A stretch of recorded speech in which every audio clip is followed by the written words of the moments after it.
there's going to be things in your life that you don't have control over. Human beings can control a lot more than they think they can. And oftentimes it's pretty easy just to say, oh, that's not me. That's not on me. And people say, that's not my fault. There's nothing I can do about that. And more often than people think, there is something you can do about it. And it is your fault. For me personally, there's no lack of urgency when I wake up in the morning to think, oh, don't worry, I got all the time in the world. Because I know I don't. And I'm lucky to be here. Do you think that people overcomplicate motivation? Yes. I think that a lot of the discussions about motivation can cause people to believe that there's some magical state that they need to be in before they do something. Yeah, and as I've said since day one, motivation is a feeling that comes and goes, and it doesn't matter whether it's there or not. Discipline is infinitely more important. So no matter how you feel, get up and do what you're supposed to do.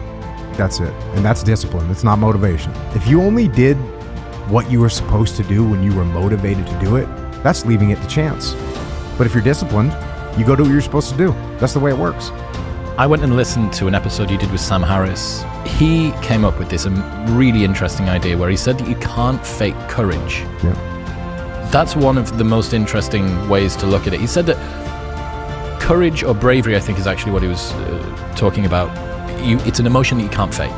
If you fake bravery when you're terrified, that is bravery. And I kind of feel like motivation is the same thing. If you do the thing when you're feeling unmotivated, that is motivation. That's it. So are you saying that all of the Jocko videos of motivation, they can just go off of YouTube? Well, I say in a lot of those videos. And sometimes that's what it takes for people to get motivated, is to realize that motivation doesn't matter. They don't need the motivation after all. It doesn't matter. It's a self-defeating video. Like, just shut up and go do what you're supposed to do.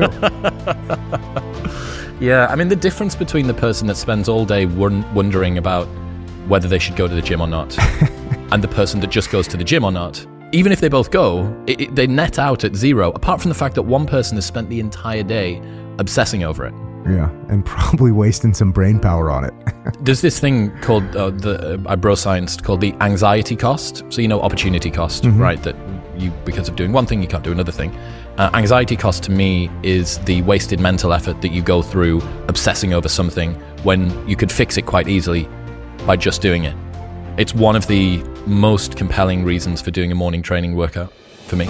If you got to train every day, every morning when you wake up, your daily to-do list resets, right? You get out of bed and then your to-do list of meditate and walk the dog and answer emails and do all that. The sooner that you can front load that stuff, the rest of the day is just... Yeah, discipline equals freedom. That's it. I mean, if you have the discipline to get up and get the things done, well, I often tell a similar story. This is the same thing that you just said, which is, the weekend where you really only had two things to do for the weekend, whatever it was. You had to write this thing and you had to answer this other thing.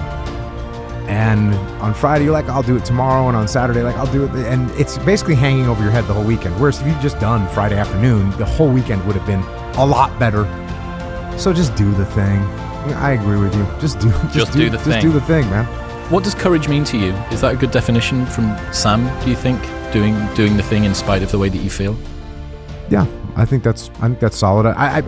Somebody asked me a question the other day, does courage have to involve risk? And I thought about it a little bit. I don't sit around and think about a lot of stuff, which might be obvious, I guess. But yeah, I think if you're gonna get credit for courage, then there has to be some level of risk, whether it's,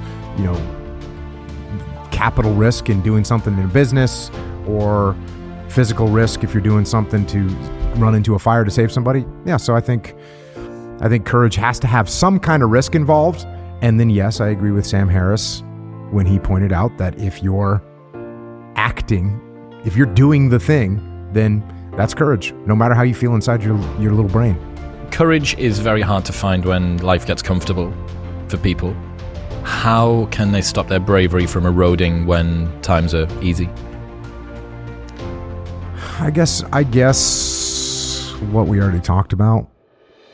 Do something that's hard and do it every day. That's one of the nice things about jiu-jitsu. You're going to get choked. You're going to be uncomfortable. You're going to get smashed. You're going to have to tap out. Your ego is going to get abused.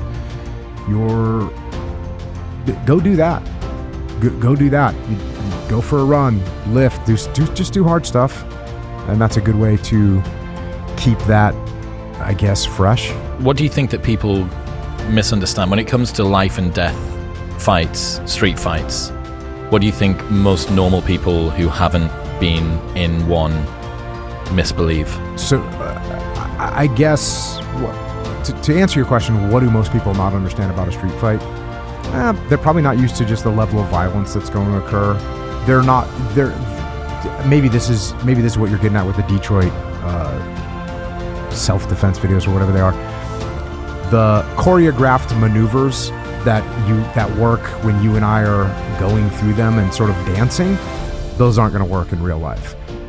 And so if you think that you're going to be able to drop someone with one punch, or you think all those things that are sort of the old traditional martial arts, doing kata, and I do this to you and it causes this reaction, then my next move is over here. Yeah, that stuff doesn't really work in a street fight. Yeah. That is a byproduct. The fact that you don't overthink, you don't think too much about the situation itself, I think is a byproduct of someone that has a lot of forward momentum. I think that when you've just got lots of things that are happening, you, by necessity, you just focus on whatever's next in front of you. Yeah, earlier you were talking about thinking about whether you're going to be successful or not. And oddly enough, I don't really think about that. I don't think about how's this book going to do?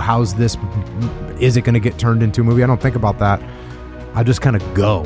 And so I guess, yes, I agree with you. You're the forward momentum piece. I'm kind of moving forward. And people that work with me, they know that I'm like on to the next thing. All right, hey, cool. That thing's got some trajectory. It's going in the right direction. Cool. I'm going to go on to the next thing and keep moving forward. So I know that you're a fan of the Thomas Sowell quote where he says, "There's no solutions, only trade-offs." And this is something, in a roundabout way, that same concept is probably one of the most meaningful things that I've learned this year. What does that quote mean to you, or how have you reflected on that?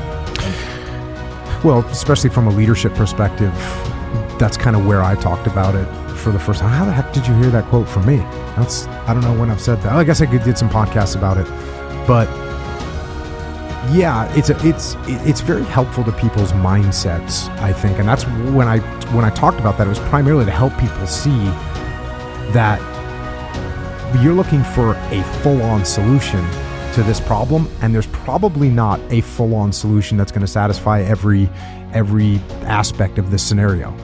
So what you have to do instead is you have to look for what's the trade-off going to be.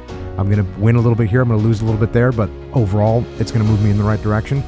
I think it's a good thing to understand, as opposed to going through life thinking that you're going to find a 100% solution, because it's not going to exist. So you're going to have to make trade-offs in life.